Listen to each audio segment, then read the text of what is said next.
আসসালামু আলাইকুম প্রিয় দর্শক, অন্য মঞ্চের আলোচনায় আজকে আমাদের অতিথি হিসেবে আছেন কানাডা থেকে যুক্ত হয়েছেন অধ্যাপক, লেখক ও বিশ্লেষক আপনাদের খুবই পরিচিত ডক্টর তাজ হাশমি। জনাব তাজ হাশমি, আপনাকে আমাদের এই অনুষ্ঠানে স্বাগত জানাচ্ছি। অনেক ধন্যবাদ আমাকে ডাকার জন্য, এবং আপনার মাধ্যমে আমি দর্শক শ্রোতাদের আমার সালাম ও প্রীতি ও শুভেচ্ছা জানাচ্ছি। জনাব তাজ হাশমি, আমি সরাসরি আলোচনায় আসি। আমি গত দুদিন ধরে আপনার বিভিন্ন কন্টেন্ট আমার চোখে পড়ছিল। আপনি ফেসবুকেও নিয়মিত খুবই সরব থাকেন এবং আপনার বিভিন্ন ভিডিও কন্টেন্টও কিন্তু সবাই আমরা বাঙালিরা অধীর আগ্রহে দেখি। তো সেখানে একটা বিষয় নিয়ে আপনাকে আমি বলতে দেখলাম, আসলে কয়েকটা বিষয় ছিল, তার মধ্যে যে জিনিসগুলো দেখে আমার যেটা মনে হলো, আপনি আশঙ্কা করছেন এবারের নির্বাচনটা আসলে কেমন হবে অথবা আদৌ হবে কিনা। নির্বাচন নিয়ে আপনার এই যে আশঙ্কা, এর পেছনে আসলে কারণটা কি, এটা কি একটু বলা যাবে আমাদেরকে? কারণ নিশ্চয়ই বলা যাবে। আশঙ্কা যখন আমি করব, তবে আমি প্রথমেই দর্শক শ্রোতাদের বলে নিই, আমার যে আশঙ্কা, এটা যদি ভুল প্রমাণিত হয় তাহলে আমি সবচাইতে বেশি খুশি হব। তবে আমার দায়িত্ব মনে করি, আমার নৈতিক দায়িত্ব, যে বাংলাদেশের রাজনীতি, সমাজ, সবকিছু নিয়ে চিন্তা করি, লিখি। আমার সবগুলো বই, একটা বই ছাড়া সবগুলোই বাংলাদেশ নিয়ে লেখা, ইতিহাস, রাজনীতি, সংস্কৃতি। সুতরাং আমি কেন আশঙ্কা করি যে নির্বাচনের জন্য কতগুলো ব্যাপার ছিল, যে শুধু যেমন ভোটার লিস্টে তো এখন আপডেটেড হয়নি। তারা 1.5 বছর সময় ক্ষেপণ করলেন। আমরা যদি মনে করি ফখরুদ্দিন মঈনুদ্দিনের সময় তারা 2 বছরের ভিতরে একটা নতুন ভোটার লিস্ট উপহার দিয়েছিলেন। এখন হাসিনার আমলের করা সেই ভোটার লিস্টেই কিন্তু আমাদের ফলো ইলেকশন হচ্ছে, যেখানে অনেক যারা পৃথিবীতে বেঁচে নেই বা যে ফেক নাম, যে নামে কেউ এক্সিস্ট করে না, তারাও কিন্তু ভোটার লিস্টে রয়েছে। সুতরাং এই নতুন প্রজন্মের যে নতুন ভোটার যারা হলো, যারা জীবনে ভোট দিতে পারে নাই, তারা সবাই কি ভোটার লিস্টের অংশগ্রহণ মানে রেকর্ডেড হয়েছে বলে একটা সন্দেহের ব্যাপার আছে। তারপরে ইদানিং যে ঘটনাগুলো ঘটছে, রাজনৈতিক অঙ্গনে হিংস্রতা, মারামারি, খুন এবং খুনের হুমকি দমকি, মব ভায়োলেন্স, বিভিন্ন রাজনৈতিক দলের মাধ্যমে যে মব ভায়োলেন্স দেখছি, এটা তাকে মব ভায়োলেন্স বলা যায় না, এটাকে বলা যায় একটা premeditated political assassination and killing. তো এগুলো দেখে আমার মনে আশঙ্কা জাগতেই পারে, অনেকেরই জাগতে পারে, নির্বাচন আদৌ হবে কিনা। না, এটুকু যে আপনি বললেন যে এই মারামারি যেটা হচ্ছে, যে সংঘাত আমি দেখছি, এটা কি খুব বেশি কিছু? এর আগের নির্বাচনগুলো তো প্রতি নির্বাচনে তো এরকম টুকটাক হয়েই থাকে। দ্যাটস ট্রু, এতে কোনো সন্দেহ নেই। তবে যে এলিমেন্টগুলোর সঙ্গে যোগ হয়েছে, সেনাবাহিনীকে চ্যালেঞ্জ করা, মানে একজন ক্যান্ডিডেট, যেমন জামাতের ক্যান্ডিডেট খালিদুজ্জামান, তিনি জি। নির্বাচন করছেন এবং তিনি তারেক রহমানের বিরুদ্ধে নির্বাচনে অবতীর্ণ হয়েছেন। তিনি পর্যন্ত একটা মন্তব্য করলেন প্রায় মাসখানেক আগে বা 15-20 দিন আগে, যে ঢাকায় একটা সিটও বিএনপিকে দেব না। এই ধরনের কথা কিন্তু আমি তো সেই, আমার বয়স তো অনেক, 70-এর নির্বাচনে ভোট দিয়েছি। সুতরাং আমি জানি যে নির্বাচনের আগে তখন এরা শুনতাম না আওয়ামী লীগ বা অন্য কোনো দলের লোকজনকে বলতে, যে ওদেরকে একটা সিটও দেব না, সব আমরা নিয়ে নেব। তারপরে কদিন আগে উনি ক্যান্টনমেন্টে গিয়ে ওই বন্দুকধারী গানম্যান নিয়ে ভিতরে প্রবেশ করলেন, গাড়ি থামালো সেন্ট্রি, তাকে বললেন তোমরা তো সারাদিন তারেক তারেক রহমানের পা চাটো, এবং আমি এখানে ঢুকবো, গাড়িতে আমার বন্দুক থাকবে, এতে অসুবিধা কি আছে? তারপরে বললেন যে আমি, আমাকে একজন পরিচয় করে দিলেন, উনি জামাতের ক্যান্ডিডেট, এবং আমি, আপনারা জানেন আমি তারেক জিয়ার বিরুদ্ধে, তারেক রহমানের বিরুদ্ধে নির্বাচন করছি। এখন নিজের পিতৃ পরিচয় বা নিজের পরিচয় না দিয়ে উনি তারেক রহমানের বিরুদ্ধে নির্বাচন করছেন, এটাই তার ক্রেডেনশিয়াল। শুনে খুব মায়া হলো ভদ্রলোকের প্রতি। কিন্তু আবার দেখছি আইএসপিআর খুব সুকৌশলে, যে ভিডিওটা করা হয়েছিল কয়েকদিন আগে, হঠাৎ করে কালকে ছেড়ে দিল। তো এখন দেখা যাচ্ছে সেনাবাহিনীর সঙ্গে ডক্টর ইউনূসের সরকারের এবং জামাত ইসলামের সঙ্গে সেনাবাহিনীর একটা দূরত্ব বৃদ্ধি পাচ্ছে। 70-এর নির্বাচনে বা 73-এর নির্বাচনে বা এর পরে যতগুলো নির্বাচন হয়েছে, সেনাবাহিনী কখনো পার্টি ছিল না। এখন সেনাবাহিনীকে গিয়ে বলছে তোমরা সকাল বিকাল বিএনপিকে তেল দাও, এবং বহু জেনারেল এসে আমাকে তেল মারে, এটাও বলেছেন উনি। তার মানে রাজনীতির সঙ্গে এখন সেনাবাহিনীর প্রত্যক্ষ যোগাযোগ হয়ে গেছে, এটা কিন্তু আমরা দেখতে পাচ্ছি। আমি একটা উদাহরণ দিই, ইউনূস সরকার যে কাজগুলো করছেন, অনেক কিছুই কিন্তু দেখা যাচ্ছে, সরি, এই বাংলাদেশের মিলিটারি নিয়ে ডিফেন্স ব্যাপারে যে এগ্রিমেন্ট হচ্ছে, চীনের সঙ্গে যুদ্ধ জাহাজ দেবে, ড্রোনের ফ্যাক্টরি বানাবে, এগুলোর সঙ্গে সরকারের যে নীতি, তার একটা এক ধরনের দ্বন্দ্ব আমরা দেখতে পাই। সরকার যাচ্ছে খুল্লাম খুল্লা মার্কিন রাষ্ট্র মার্কিন যুক্তরাষ্ট্রের দিকে, এদিকে দেখতে পাচ্ছি সেনাবাহিনী ঘোড়া ডিঙ্গিয়ে ঘাস খাচ্ছে। তারা চীনের সঙ্গে যে সমস্ত প্যাক্ট করেছে, এগুলো কি আসলে কেয়ারটেকার সরকারের করার কথা? অন্তর্বর্তীকালীন সরকারের তো কথা না, কিন্তু সেগুলো ঘটছে। তার মানে ইউনূস সাহেব এর নিয়ন্ত্রণ করতে পারছেন না।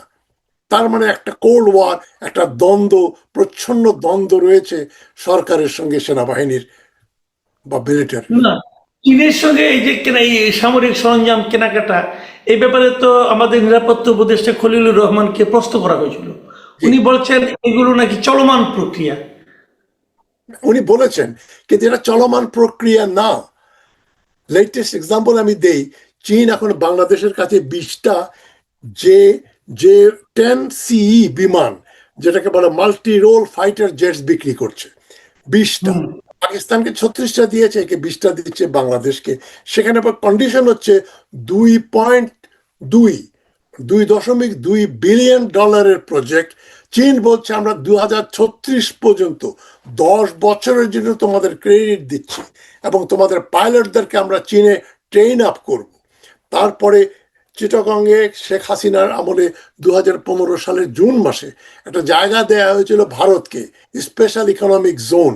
তারা এখন ইন্ডাস্ট্রি করবে, এক্সপোর্টের জন্য তৈরি করবে, এক্সপোর্ট প্রমোশন জোনের মতো। সেই জমিটা ভারতকে না দিয়ে এখন রাতারাতি চীনকে দিয়ে দেওয়া হলো। শুধু তাই না, চীন সেখানে ড্রোন ফ্যাক্টরি ইন্ডাস্ট্রি বানাবে, এবং বলছে আমরা টেকনোলজি ট্রান্সফার করব।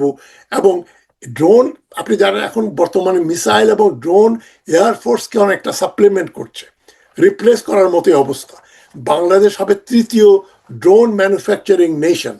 এটা যদি ইউনূস সরকার, যদি সত্যি উনি সরকারে কর্তৃত্ব থাকতো, এগুলো তো এখন তাড়াহুড়ো করে করার ব্যাপার ছিল না। এগুলো নির্বাচিত সরকার এসে করবে। কিন্তু সরকারের ভেতরে একটা সরকার, একটা ডিপ স্টেট কাজ করছে বলে আমি মনে করি।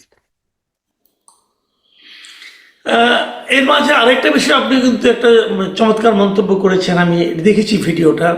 আপনি ওই আমাদের এই জামাতে ইসলামে যিনি আমির ডক্টর শফিকুর রহমানের যে এক্স হ্যান্ডেলের যে যে ওনার পোস্ট ছিল, সেটা নিয়ে যে আলোচনা সমালোচনা এবং জামাতের দাবি, হ্যাক হয়ে যাওয়ার দাবি, এবং বঙ্গভবন থেকে একজনের গ্রেফতার, এই পুরো বিষয়টা নিয়ে আপনার একটা নিজস্ব বিশ্লেষণ আমি দেখলাম।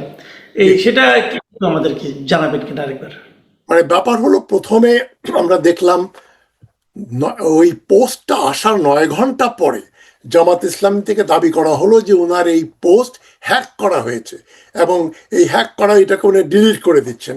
পরে আবার 45 মিনিট পরেই ওটা ওই ওনার ওই অ্যাকাউন্টটা উনি ফিরে পান। তখন বাংলাদেশের এবং বাংলাদেশের বাইরে যারা কম্পিউটার নিয়ে, যারা কম্পিউটার বিশারদ, আমি কম্পিউটার ভালো বুঝি না, খুবই কম বুঝি, এমনকি বিবিসির বাংলা খবরেও দেখলাম যে একটা ভেরিফাইড এক্স হ্যান্ডেল বা টুইটার অ্যাকাউন্ট মানে জি। হ্যাক হয়ে যাওয়াটাই খুবই অসম্ভব ব্যাপার, প্রায় অসম্ভব ব্যাপার। এবং হ্যাকড হয়ে গেলে সেটা পুনরুদ্ধার করতে বলছে কমসে কম 5 ঘন্টা এবং 4-5 দিন সময় লাগতে পারে। কিন্তু এখানে দেখলাম 45 মিনিটেই ওটা বের হয়ে গেল, উনি কন্ট্রোলে নিয়ে নিলেন। তা আমি এর উপর একটা আলোচনা করেছিলাম। আমি বলেছি যে শফিকুর রহমান সাহেব যেটা বলতে চেয়েছেন, ইংরেজিতে একটু বোধহয় গন্ডগোল হয়ে গেছে ব্যাপারটা। ওটা প্রচারিত হওয়ার 9 ঘন্টা পরে তাকে নিশ্চয়ই দলের লোকজন বলেছে যে হুজুর বা স্যার, এটা তো কেমন হয়ে গেল, অনেকে তো মনে করবে আপনি কর্মজীবী মহিলাদের আপনি প্রস্টিটিউট বলেছেন। উনি কিন্তু সেটা বলেননি। উনি যে কথাগুলো বলেছেন সেটা আমার উইমেন ইসলাম, আমার একটা বই আছে, ম্যাকমিলান থেকে পাবলিশ হয়েছিল 2001 সালে। সেখানে আমি বলেছিলাম যে এই যে নারী উন্নয়ন, নারী ক্ষমতায়ন ইত্যাদি বলে এনজিও, বিভিন্ন সংস্থা বলছে আমরা এইটা করছি সেইটা করছি, মেয়েদেরকে আমরা উন্নত করছি। ফলে দেখলাম গার্মেন্ট ফ্যাক্টরি হয় ওদেরকে আপনার মানে কিভাবে মিনিমাল একটা বেতন, যে বেতনে তাদের চলে না সে ধরনের চাকরি দিচ্ছেন, অথবা গ্রামীণ ব্যাংক ব্র্যাক প্রশিক্ষা থেকে তারা ঋণে জর্জরিত, 28% ইন্টারেস্ট দিয়ে বলছেন ফিমেল এম্পাওয়ারমেন্ট হচ্ছে। এগুলো যে পেন্টাগনের মানে ওয়ার্ল্ড ব্যাংক IMF এর কাজ, এগুলো আমি আমার বইতে বলেছি। তো শফিকুর রহমান সাহেবের বক্তব্যটা কিন্তু স্পিরিটটা আমি ধরতে পেরেছি। উনি বলেছেন যে এই যে নারীদেরকে যে উন্নয়নের নামে আপনার চাকরি বাকরি এবং নারী উন্নয়নের বাইরে, ঘরের বাইরে নিয়ে আসা হয়েছে, এদেরকে কিন্তু এক্সপ্লয়েট করা হচ্ছে। এই এক্সপ্লয়টেশনটা কিন্তু অনেকটা মানে ওই বেশ্যাবৃত্তির মতো, ইটস লাইক প্রস্টিটিউশন। উনি কিন্তু যেটা লোকে বুঝেছে যে উনি ঢালাওভাবে যত কর্মজীবী মহিলা আছে গ্রামীণ আপনার গার্মেন্ট ফ্যাক্টরিতে বলেন, অফিস আদালতে বলেন, সবাই প্রস্টিটিউট, এই কথা কিন্তু উনি বলেননি। উনার স্ত্রী একজন ডাক্তার, মেয়েরা ডাক্তার কাজ করে, সুতরাং এরকম ব্যাপার। জামাতের বহু মহিলাই বিভিন্ন জায়গায় কাজকর্ম করেন। তা আমি বলেছি যে ওটা না বলে যদি উনি বলতেন ভুলক্রমে এ ধরনের একটা টুইট আমার দ্বারা হয়ে গেল, আমি পরে চিন্তা করে দেখলাম যে এটা অনেকে ভুল বুঝবেন, সেই জন্য আমি এটাকে ডিলিট করে দিয়েছি। আমি ক্ষমা প্রার্থী বললেই কিন্তু ব্যাপারটা লেটা চুকে যায়। উনি বললেন, উদ্ধার করার পরেই বললেন আমরা ট্র্যাক ডাউন করেছি, এই বঙ্গভবন থেকে এটা হ্যাক করা হয়েছে। এবং আপনার মনে থাকবে ডিবি পুলিশ কিন্তু ওই দিনই স্টেটমেন্ট দিল যে না না, এটা করে হ্যাক অ্যাকাউন্ট হয়নি, এটা স্বয়ং শফিকুর রহমান সাহেব তার সেলফোনে এইটা পোস্ট করেছিলেন। কিন্তু পুলিশ যখন গ্রেপ্তার করলো বঙ্গভবনের একজন কর্মচারী, অ্যাসিস্ট্যান্ট সেক্রেটারি নাকি লেভেলের অফিসার, তখন আবার পুলিশ বলল যে হ্যাঁ এই তো হ্যাকারকে পেয়ে গেছি আমরা।